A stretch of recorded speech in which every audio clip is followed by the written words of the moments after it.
Excuse me, ഞാനിവിടെ wait ചെയ്തത് തന്നെ കാണാനാ. എന്താ? എനിക്ക് തന്നോടെ ചില കാര്യങ്ങൾ ഡീപ്പായിട്ട് ഡിസ്കസ് ചെയ്യാനുണ്ട്.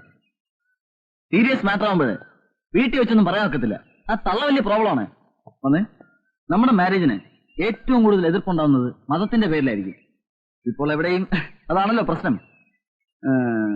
ഇന്റർകാസ്റ്റ് മാരേജ് ഉണ്ട്, ധാരാളം പ്രോബ്ലംസ് ഉണ്ടാവുമെങ്കിലും അതുകൊണ്ട് ഒത്തിരി ബെനിഫിറ്റ്സ് ഉണ്ട്. യുനോ, റോയിച്ചാനും ചേട്ടത്തിയൊക്കെ തന്നെ വിളിച്ച് ചോദിച്ചെന്നിരിക്കും. അതുകൊണ്ട് താൻ വളരെ പ്രിപ്പയർഡ് ആയിരിക്കണം.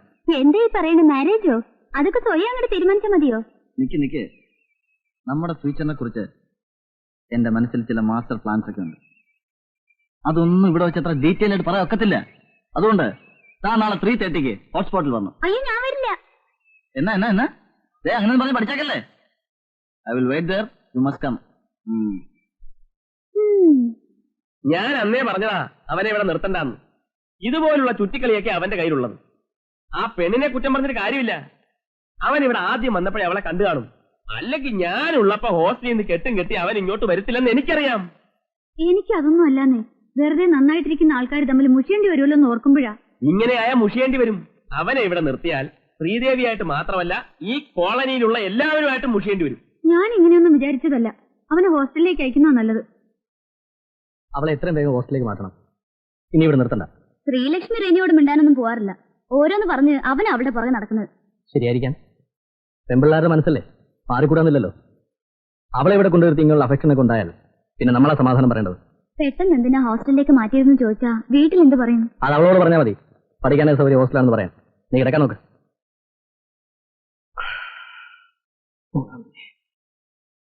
ഷൈനി,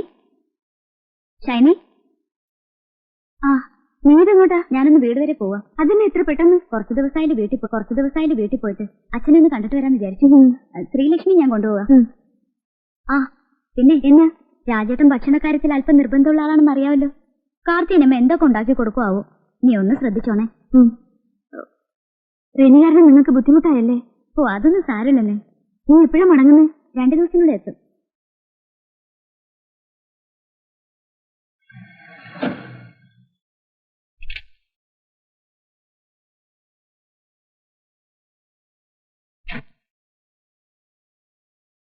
കാർത്തിയനമ്മേ,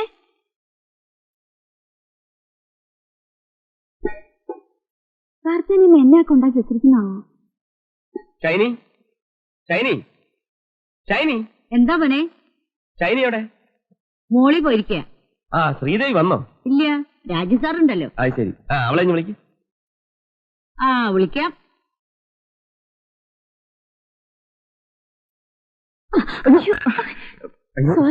കണ്ടില്ല. കാപ്പി മുഴുവൻ കാര്യമില്ല ഷൈനി, ഞാനത് അറിയാതെ. സാരില്ല. അല്ല, ചൂട് കാപ്പിയായിരുന്നു. സോറി. ഷട്ടിലൊക്കെ സാരല്ല. ഷട്ട് മാറ്റിക്കോളൂ. കുഴപ്പമില്ല. ഞാൻ കണ്ടില്ല.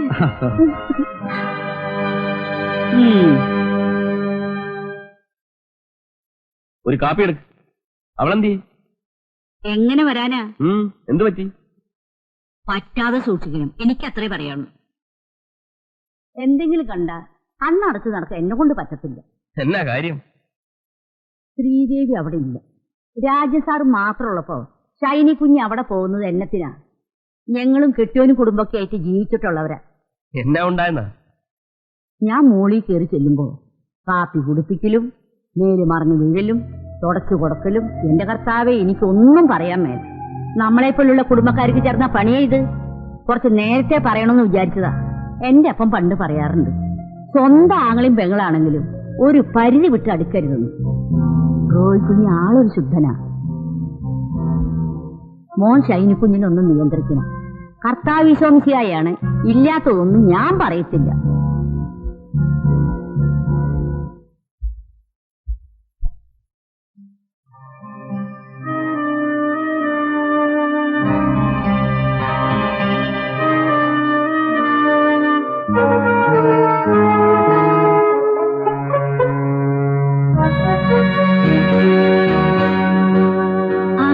റോഹിച്ചിനെപ്പോ വന്നു?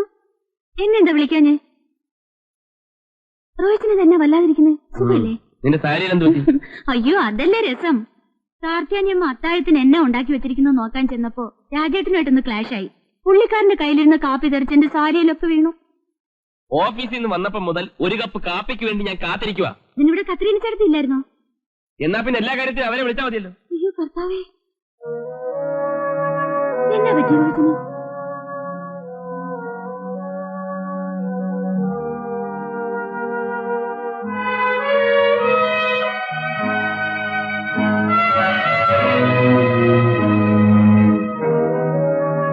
റോഹിച്ച, കാപ്പി അവിടെ വെച്ചേക്ക്. അത് വേണ്ട, കുടിക്കുന്നെങ്കിൽ എന്റെ കയ്യിൽ നിന്ന് വാങ്ങി കുടിച്ചാ മതി. എന്റെ റോഹിച്ചനല്ലേ, എഴുന്നേക്ക്. ഇതാ.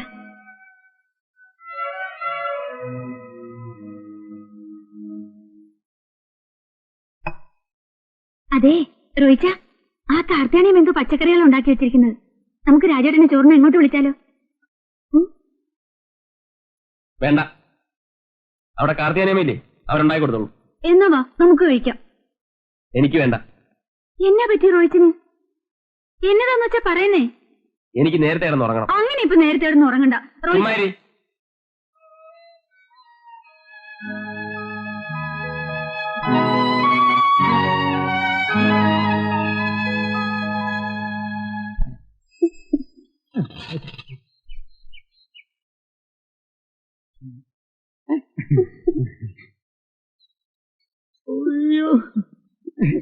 പച്ചക്കറി പച്ചക്കറി പച്ചക്കറി വേണ്ടേ? പച്ചക്കറി വേണ്ടേ?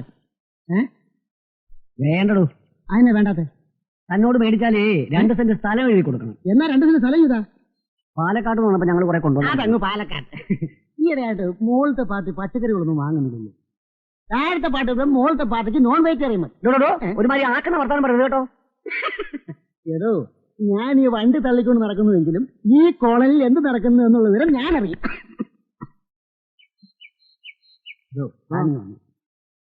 ഇവിടുത്തെ സാറന്മാർ തമ്മിൽ അവര് ഭയങ്കര ക്ലോസ് അല്ലേ? ഒരുമിച്ച് ശാപ്പാട്, ഒരുമിച്ച് വെള്ളവടി. അതല്ലടോ വേണ്ട. പിന്നെ എടോ അവർ തമ്മിൽ കൊടുക്കൽ വാങ്ങി വലുതുണ്ടോ? കൊടുക്കാറുണ്ട്, വാങ്ങിക്കാറുണ്ട്. എന്താ കുഴപ്പം? അതല്ലടോ. പിന്നെ തന്നോടൊരു കാര്യം ചോദിച്ചാൽ താൻ സത്യം പറയും. പറ. പൂക്കൃതം പറഞ്ഞോണ്ടല്ലോ. താൻ മറക്കാനൊന്നും നോക്കണ്ട, ഞാൻ കണ്ടിട്ടുള്ളതാ. താഴത്തെ സാറ് മോളത്തെ അമ്മച്ചയും മോളത്തെ സാറ് താഴത്തെ അമ്മച്ചയും കാറെ കൊണ്ടുവന്നു. അതെന്താ ഇപ്പൊ ഇത്ര കുഴപ്പം? ഒരു കുഴപ്പമില്ല. പ്രത്യേകിച്ച് വലിയ വീട്ടിലാകുമ്പോ യാതൊരു കുഴപ്പമില്ല. നമ്മളൊക്കെ സാഹിബ്മാരെ കൂട്ടല്ലേ ജീവിക്കുന്നത്. താനൊന്നും വല്ലതും വാങ്ങിച്ചോണ്ടേ പോകത്തുള്ളൂ കേട്ടോ. ഇത് ഞാൻ പറയുന്നതല്ല, ഈ കോളനിൽ എല്ലാവരും പറയുന്നത് ഞാൻ പറഞ്ഞതേ ഉള്ളൂ. ഞാൻ പറഞ്ഞ താൻ വിശ്വസിക്കണ്ട. തനിക്ക് ബോധ്യം വരുമ്പോൾ താൻ വിശ്വസിച്ചാൽ മതി. അല്ല പിന്നെ ഇങ്ങോട്ട് പോവാ. പച്ചക്കറി, പടവലങ്ങ, പാവയ്ക്ക, ചേന, മുന്തിരിങ്ങ,